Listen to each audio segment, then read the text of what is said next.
ఓం శ్రీ గురుభ్యో నమః. భక్తి మార్గంలో ఉన్న ఆధ్యాత్మిక బంధువులందరికీ హృదయపూర్వక నమస్కారములు. మనం రమణ మహర్షి జీవిత చరిత్ర కథారూపంగా ఆధ్యాత్మిక సంబంధంతో కలుపుకుంటూ ఆయన అనుభవాల్ని మనకి తెలియజేస్తూ, సహజంగా ఈ రమణదేవుని కథ కంటే కాశీమజీ కథలు, బేతాళ కథలు, కాకమ్మ కథలు కాలక్షేపానికి చాలా బావుంటాయి. అయితే ఇది కాలక్షేపానికి అల్లిన కథ కాదు. ఆత్మ విద్యాధ్యాపకుడై అవతరించి మనల్ని ఉద్ధరింప కంకణం కట్టుకున్నటువంటి కళ్యాణమూర్తి శ్రీ రమణ మహర్షి. అజ్ఞాన అంధకారంలో దారి కానక ఉన్న మనకి జ్ఞాన జ్యోతిని చూపించినటువంటి కరుణాంతరంగుడు రమణుడు. ఘోరమైనటువంటి ఈ సంసారంలో మునిగి తేలుతున్న మనల్ని దరిచేర్చటానికి ఏతెంచిన పరమ దయానిధి రమణ మహర్షి. దుర్భర జనన మరణ చక్రం నుండి మనల్ని తప్పింప తరలి వచ్చిన తండ్రి రమణ మహర్షి. తనను తాను తెలుసుకోవటానికి మార్గాల్ని చూపి మనని దుఃఖాలయం నుండి అవ్యయమైన ఆనంద పదవికి చేర్చటానికి విచ్చేసిన గురువరేణ్యుడు ఈ రమణ మహర్షి. ఇది ఆ రమణుడి కథ ఇది నిజానికి. కానీ భగవంతుడు ఎప్పుడు తన బిడ్డల కోసం మానవాకారం దాల్చి వస్తున్నాడు అనేది మనం గమనిస్తే అది గుర్తించలేకపోవడం మన దురదృష్టం. అది గమనించగలిగితే మన అదృష్టం. మన తండ్రి అయిన భగవంతుడి కోసం ఒక అడుగు ముందుకు వేస్తే భగవంతుడు బిడ్డలమైన మన కోసం 10 అడుగులు ముందుకు వస్తాడు అనేది మనం పెద్దల ద్వారా విని ఉన్నాం. మన అనుభవంలో కూడా మనకు తెలుసు. రమణావతారం యొక్క ఫలితాన్ని మనం పొందాలంటే వారి బోధామృతాన్ని మత్తెక్కేలా వినాలి. వారి మీద వెయ్యగలిగినంత భారం వేసి అహమ్మూలాన్వేషణకు ఉపక్రమించాలి. వారు కరుణా పూర్ణ సుధాబ్ది కాబట్టే మనం చేసే సాధనకు 10 ఫలితాన్ని ముట్టజెబుతారు. మన దుష్కర్మల ఫలితాన్ని మనం అనుభవించలేకుండానే అక్కర్లేకుండానే చేస్తారు. గురువులంటే అంతే, మహర్షులంటే ఇంతే. అందరూ జ్ఞానబోధ వినడానికి ప్రయత్నం చెయ్యండి. ఎందుకంటే లోక కళ్యాణం, లోకహితం కావాలి అనుకుంటే ఆధ్యాత్మిక శాస్త్రంతోనే అది జరుగుతుంది. ఈ ప్రచారం జరిగితే చాలు, అది వినడానికి ప్రయత్నం చేస్తే చాలు, లోక కళ్యాణం జరిగి తీరుతుంది. ఇది శాస్త్రవాక్యం. నీకు కలిగే మంచి చెడ్డ నీ సత్కర్మలు దుష్కర్మల ఫలితంగానే కలుగుతున్నాయి, కానీ వాటితో పరమేశ్వరుడికి ఏం సంబంధం లేదు అంటారు కొంతమంది. కానీ అది శుద్ధ అవివేకం అనిపిస్తుంది. కర్మ జడం, చైతన్య స్వరూపుడు ఈశ్వరుడు. కాబట్టి ఈశ్వర ఆజ్ఞ చేతనే ఈ కర్మ ఫలితాన్ని నువ్వు అనుభవిస్తున్నావు అన్నారు భగవాన్. ఇది ఎంతటి పాపాత్ముడికైనా ఊరట కలిగించక మానదు. నువ్వు చేసిన పాపాలకు హృదయపూర్వకంగా పశ్చాత్తాపడి పరమేశ్వరుణ్ణి ప్రార్థిస్తే ఆ దయామయుడు నిన్ను క్షమిస్తాడు. నీ దుష్కర్మల ఫలితాలను నువ్వు అనుభవించకుండానే చేస్తాడు. భగవంతుడు ఘటనాఘటన సమర్థుడు కదా. పశ్చాత్తాపమే పాప పరిహారం. జ్ఞానాగ్ని దగ్ధ కర్మాణం అని భగవంతుడు చెప్పాడు కదా. జ్ఞానంతోనే నీ కర్మలన్నీ కూడా నశించిపోతాయి. కర్మ వల్ల కర్మ నశించదు. కర్మల వల్ల కర్మలు పోవు, జన్మలు వస్తాయి. నీ దుష్కర్మల ఫలితాన్ని నువ్వెలాగో కోరుకోవు, నీ సత్కర్మల ఫలితాలని కూడా కోరవాకు. కోరావంటే వాటి ఫలితాలను అనుభవించడానికి మళ్ళీ పుట్టాల్సిందే కదా. పుట్టాలి అంటే గర్భనరకం తప్పదు కదా. ఆ తర్వాత ఒకనాటికి చావు తప్పదు కదా. ఈ దుస్థితి నుండి తప్పుకోవాలంటే ఏమిటి మార్గం అంటే భగవాన్ చెప్పిన రీతిలో నేనెవరిని అనే సాధనే ముఖ్యమైన సాధన. ఆ ప్రశ్న తెలుసుకోవటానికి గాను రమణ మహర్షి చేసిన సాధన, రమణ మహర్షి జీవన విధానం, ఆయన చేసిన బోధ, మనం ఒక్కసారి ఆయన్ని తలుచుకుని ఆయన ఆశీర్వాదాల్ని తీసుకొని ఆయన జీవిత చరిత్ర వినాలన్నా ఆయన ఆశీర్వాదం కావాల్సిందే. మనమే ఇవన్నీ నీ పనులన్నీ నువ్వు చేసుకో, అవి సాగిపోతూనే ఉంటాయి. అవేమీ అడ్డు రావు. నాకు పనుందండి, నాకు కుదరదు అని చెప్పే వాళ్ళకి చెప్పే సమాధానం ఇదే. ఆత్మ మన పుట్టిల్లు. మన పుట్టింటిని మనం పరాయి కొంపగా భావించడం వల్ల వచ్చి పడింది గోలంతా. మనమెవరమో మనమే మర్చిపోయాం. ఈ తోలు శరీరాల్నే మనం అనుకుని అనేక జన్మలెత్తుతున్నాం. మనం ఎవరమో తెలుసుకున్నప్పుడు ఇంకా ఎక్కడికి తిరగాల్సిన పని లేదు. చెప్పిందే చెప్పినా, ఎన్నిసార్లు చెప్పినా, ఎన్ని విధాల చెప్పినా ఆత్మవిద్య వంట పట్టడం కష్టం. అప్పటికి అర్థమైనట్టే ఉంటుంది. మళ్ళీ మొదలు. ఏవేవో సందేహాలు వస్తూ ఉంటాయి. భగవాన్ చరణ సన్నిధిలో సంవత్సరాలకు సంవత్సరాలు గడిపిన భక్తులకే సందేహ నివృత్తి కాలేదు. మనకు సందేహాలు పుట్టడంలో ఆశ్చర్యమేముంది చెప్పండి. అందుచేత మనం ఈ భక్తులు కొన్ని సందేహాలు, భక్తుల సందేహాలు, భగవాన్ సమాధానాలు పరిశీలిద్దాం. ఆ మహర్షి అనుభవం, ఆ మహర్షి సాధన, ఆ మహర్షి జన్మ రహస్యం అన్నీ తెలుసుకుందాం. వాటికి మన మనస్స వాచ కర్మణ మన ప్రయత్నం వంతు కృషి మనం చేద్దాం. భగవాన్ రమణ మహర్షి ఆశీర్వాదానికి పాత్రులమవుదాం. ఆ మాత్రం చెప్పి ఊరుకుంటే సరిపోతుందా? మనలాంటి వాళ్ళకి అర్థమవుతుందా? అయితే అర్థమయ్యి అనుభవమైతే శృతి, స్మృతి, పురాణాలు, ఇతిహాసాలు, వేదాలు, వేదాంగాలు, ప్రస్థానత్రయం ఇవన్నీ ఎందుకు వచ్చినట్లు? ఇంతమంది మహాత్ములు ఎందుకు అవతరిస్తున్నట్లు? భగవాన్ మాత్రం ఆ ఒక్క ముక్క చెప్పి ఊరుకున్నారా? రకరకాలుగా 50 సంవత్సరాలు చెప్పారు. అందుచేత ఈ మనోనాశనమే మోక్షం అనే వ్యవహారాన్ని కూలంకషంగా తర్కించుకోవాలి, నిగ్గుదేల్చుకోవాలి, నిర్ణయించుకోవాలి. ఆ మనోనాశనం ఎలా అవుతుంది? దానికోసం విచారణ చెయ్యాలి. దేహ నాహం కోహం సోహం. నేను దేహాన్నా కాను. నేనెవరిని? నేనే. నేను దేహాన్ని కాదు, నేనే. దేహం జడం, ఒక కుండలాంటిది అని చెప్పచ్చు. అందువల్ల దానికి ఆ కుండకి నేను అనే తలంపు లేదు. అఖండమై, అద్వితీయమై, అనంతమై, ఆది మధ్యాంతరహితమై, అవాంగ్మానస గోచరమై నేనుగా భాసిస్తున్నది ఆత్మ. ఇలా అర్థం చేసుకోవాలి. ఇలా మాటి మాటికి మననం చెయ్యాలి. ఆత్మ జన్మ, మృత్యు, జర, దుఃఖ రహితమైంది.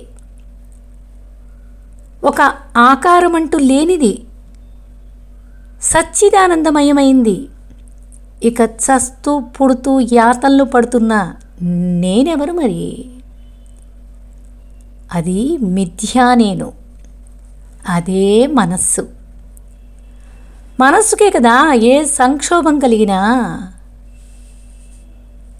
అవును, మనస్సుకే. ఈ మనస్సు స్వరూపం ఏమిటి? తలంపుల యొక్క సమూహమే మనస్సు. ఈ తలంపులు దేని మీద ఆధారపడి ఉన్నాయి? నేను అనే తొలి తలంపు మీద. అవునా కదా? అవును. నేను అనే తొలి తలంపు వచ్చిన తర్వాతనే కదా నాది, నాకు, నన్ను, లేదా నీవు, నీది, నీకు, నిన్ను, అది, దానికి, దానిని ఇవన్నీ పుడుతున్నాయి, తలంపులు పుడుతున్నాయి. బాగా అర్థం చేసుకుందాం. ప్రశ్న జవాబుగా మాట్లాడుకుంటూ ఉంటే ఇంకా బాగా లోపలికి చేరుతుందనే ఉద్దేశంతో ఇలా చెప్పడం జరుగుతుంది. దృష్టి కేంద్రీకరించి శ్రద్ధగా విందాం. ఇది అర్థమైతే నేను అనే మొదటి తలంపు పోతే అనంతంగా పుడుతున్న మిగతా తలంపులని కుప్పకూలిపోతాయి. అదే అహంకార పతనం అంటే, అదే మనోనాశనం అంటే, అదే జన్మరాహిత్యం, అదే మోక్షం. మనస్సే లేకపోతే కర్మకలాపం ఎలా కొనసాగుతుంది? ఒక రాతి బండలాగా పడి ఉండవలసిందేనా అనే ప్రశ్న ఉదయిస్తుంది కదా మన మనస్సులలో. యథార్థం ఏంటంటే చైతన్యానికి జడానికి అంటే ఆత్మకి దేహానికి మధ్య మూడోదొకటి పుట్టుకొస్తుంది. దీన్నే మిథ్యా నేను, అహంకారం, మనస్సు అంటున్నాం. ఇది సర్వజ్ఞత గల ఆత్మ కాదు, జడమైన దేహమూ కాదు. దీనికి జడ చైతన్యాలు రెండు ఉన్నాయి. ఈ మనస్సు ఆత్మ సన్నిధిలో పనిచేస్తుంది. ఆత్మ లేనిదే మనస్సు లేదు. ఈ మనస్సు నాశనమవ్వగానే కర్మకలాపం ఎటువంటి ప్రయత్నము లేకుండానే అతి సహజంగానే సాగిపోతూ ఉంటుంది. బాగా ఆలోచించండి. మనస్సు నాశనమైపోతే ఇక ప్రయత్నం లేకుండా సహజంగా జరిగిపోతుంది కర్మ. నీ మనస్సు లయించింది సుషుప్తిలో, అయినా శ్వాస ఆడిందా లేదా? నాడీ మండలం అంతా పనిచేసిందా లేదా? నీ లోపల, శరీరం లోపల అన్ని అవయవాలు పనిచేస్తున్నాయా లేదా? మనస్సు పడుకుంది, ఇంద్రియాలు పడుకున్నాయి, అంతే కదా. మనస్సు చేసే పనులు ఆ సమయంలో ఆత్మే చేస్తుంది. అతి సవ్యంగా, అతి సమర్థవంతంగా మనస్సు చేసినట్టు అవకతవక లేకుండా ఆత్మ తన అత్యద్భుత శక్తి చేత ఈ అనంతమైన విశ్వాన్ని సృష్టించింది. అయినా ఆత్మ ఏమీ చేయనిదిగానే ఉండిపోయింది. భగవద్గీతలో కూడా మనం విన్నాం కదా, పరమాత్మ స్పష్టంగా చెప్పాడు, నేనేమీ చెయ్యడం లేదు, అయినా ఈ కర్మకలాపమంతా నా నుంచే వెలువడుతోంది అని. ఒక మహా ఆశ్చర్యం కదా ఇది. మహా అద్భుతమైన పనులెన్నో చేశాడు కృష్ణుడు, అయినా తనేమీ చెయ్యని వాడేనట.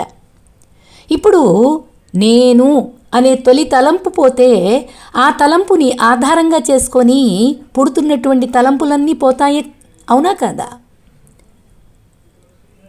ఇప్పుడు అదే కదా మనం చెప్పుకున్నాం, అదే కదా అన్నాం.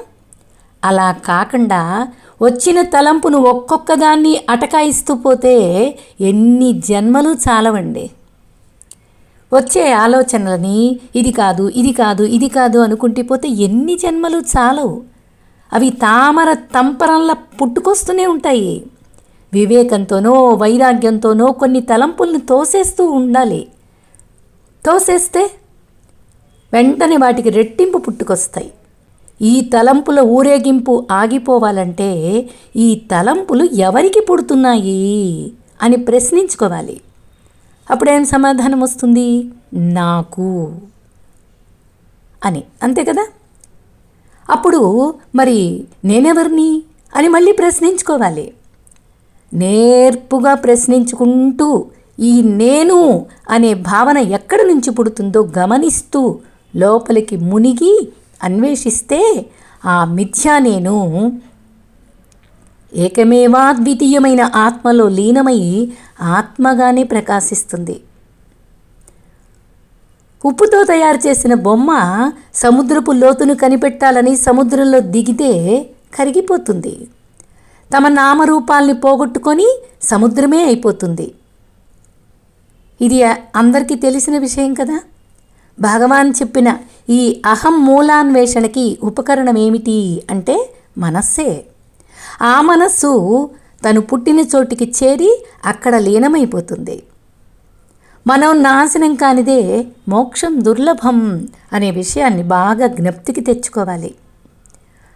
ఒక ఉదాహరణ చెప్తున్నారు రమణ భగవాన్లు.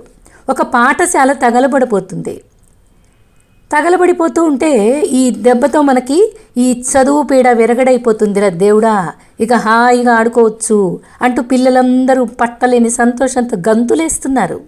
ఒక పిల్లవాడు మాత్రం ఒక మూల కూర్చొని ఏడుస్తున్నాడు. అది గమనించినటువంటి ఒక పెద్ద మనిషి ఆ కుర్రాడి దగ్గరికి వెళ్ళి, నీ తోటి పిల్లలంతా పడిపోతుంటే అంత ఆనందిస్తున్నారు కదా, మరి బుద్ధిమంతుడివి కాబట్టి నువ్వు ఒక్కడివే బాధపడుతున్నావు, ఏడోకు బాబు అని ఓదార్చాడు. అయినా ఆ బాబు ఏడుపు మానలేదు సరికదా, ఇంకా ఎక్కెక్కి ఏడుస్తున్నాడు. ఏడుస్తూ దూరంలో ఉన్నటువంటి మాస్టర్ గారిని చూపించాడు. ఆ బుద్ధిమంతుడి బాధ అప్పుడు అర్థమైంది. ఈ పెద్ద మనిషికి అప్పుడు కానీ అర్థం కాల. వాడి ఏడుపు బడి బుగ్గిపాలవుతున్నందుకు కాదు, ఆ బడితో పాటు మాస్టారు కూడా తగలబడిపోలేదు కదా.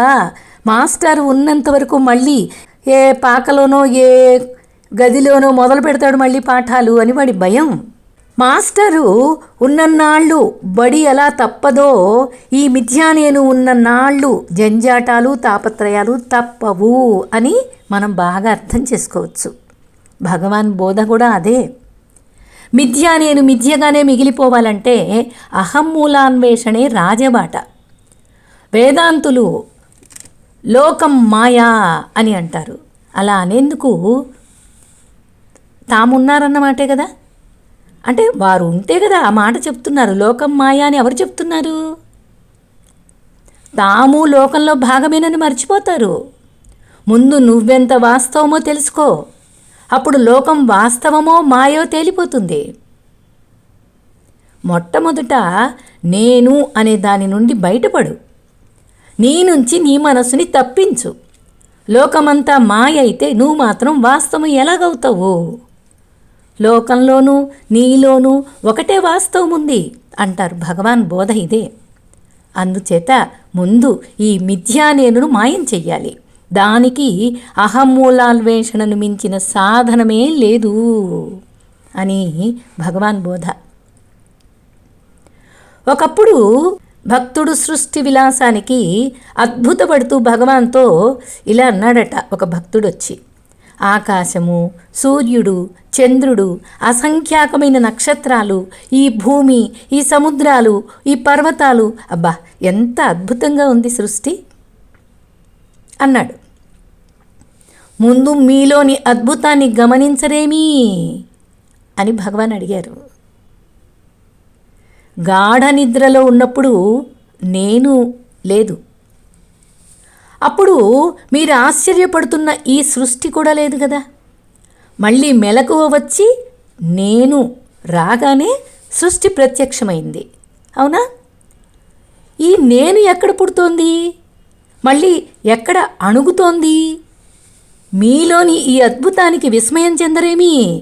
బయట బాహ్యంలో ఇంత సృష్టి చూసి ఆశ్చర్యం పొందుతున్నావు, విస్మయాన్ని పొందుతున్నావే, మరి నీలో ఈ నేను ఎప్పుడు పుడుతుంది, ఎక్కడ పుడుతుంది, ఎలా అణుగుతుంది, ఎక్కడ అణుగుతుంది, ఇదెందుకు విచారణ చెయ్యరు? దానికి నీకు ఆశ్చర్యంగా అనిపించట్లేదా అని భగవానే మళ్ళీ ప్రశ్నించారు. మీరు ఎప్పుడు ఎక్కడో దేన్నో చూస్తూ ఉంటారు, ఎందుకు, అదేమిటి భగవాన్, ఏం చూస్తున్నారు మీరు అని ఎవరో ఒక భక్తుడు అడిగాడు. నాకంటే అన్యమేముంది చూడటానికి, నన్ను నేనే చూసుకుంటున్నాను అని చెప్పారు భగవాన్. ఒక భక్తుడు భగవాన్ని ప్రశ్నించాడు, తమరెప్పుడు సమాధిలోకి వెళ్తారు అని. వెంటనే భగవాన్ను ఎదురు ప్రశ్న వేశారు. సమాధి అంటే ఏమిటండి అన్నారు. ఇంద్రియ చలనాన్ని ఆపి భ్రూమధ్యంలో దృష్టిని నిలిపి దేహాన్ని విస్మరించి కొన్ని గంటలు నిశ్చలంగా ఉండిపోవడం కదా సమాధి అంటే అన్నాడు ఆ భక్తుడు. కొన్ని గంటలు మాత్రమే ఉండేది సమాధి కాదు. ఇక్కడి పరిస్థితి అంతా వేరు. సకలేంద్రియాలు పనిచేస్తుండగానే ఎప్పుడు సమాధిలో ఉండడం, ఇది సహజ సమాధి అని చెప్పారు భగవాన్. ఎంత అద్భుతమైన బోధ! శ్రద్ధగా విని దీన్ని గనక మనం అర్థం చేసుకుంటూ వెళ్ళగలిగితే ఒక అద్భుతమైన విచారణ మన లోపల సాగుతుంది. అనుభవాలు తీసి పక్కన పెట్టండి, కానీ విచారణ మాత్రం మన లోపలికి తెలియకుండానే ఒక స్థితిని అనుభవంలోకి తెచ్చుకుంటాం, అనుభవంలోకి వస్తుంది. ఆధ్యాత్మిక విచారణ అంటే ఇదే. ఇంత లోతైన విషయాన్ని భగవాన్ సులభమైన మాటల్లో మనకు అందించారు. ఇంకా ఏం చెప్తున్నారు అనేది పూర్తిగా ఆత్మాన్వేషణ, ఆత్మానుభవం, దీని గురించే బోధిస్తారు. ఇక పూర్తి చేయబోతున్నారు భగవాన్. చూద్దాం ఇంకా ఏం చెప్తారో. ఎదురు చూస్తూ ఓం తత్సత్.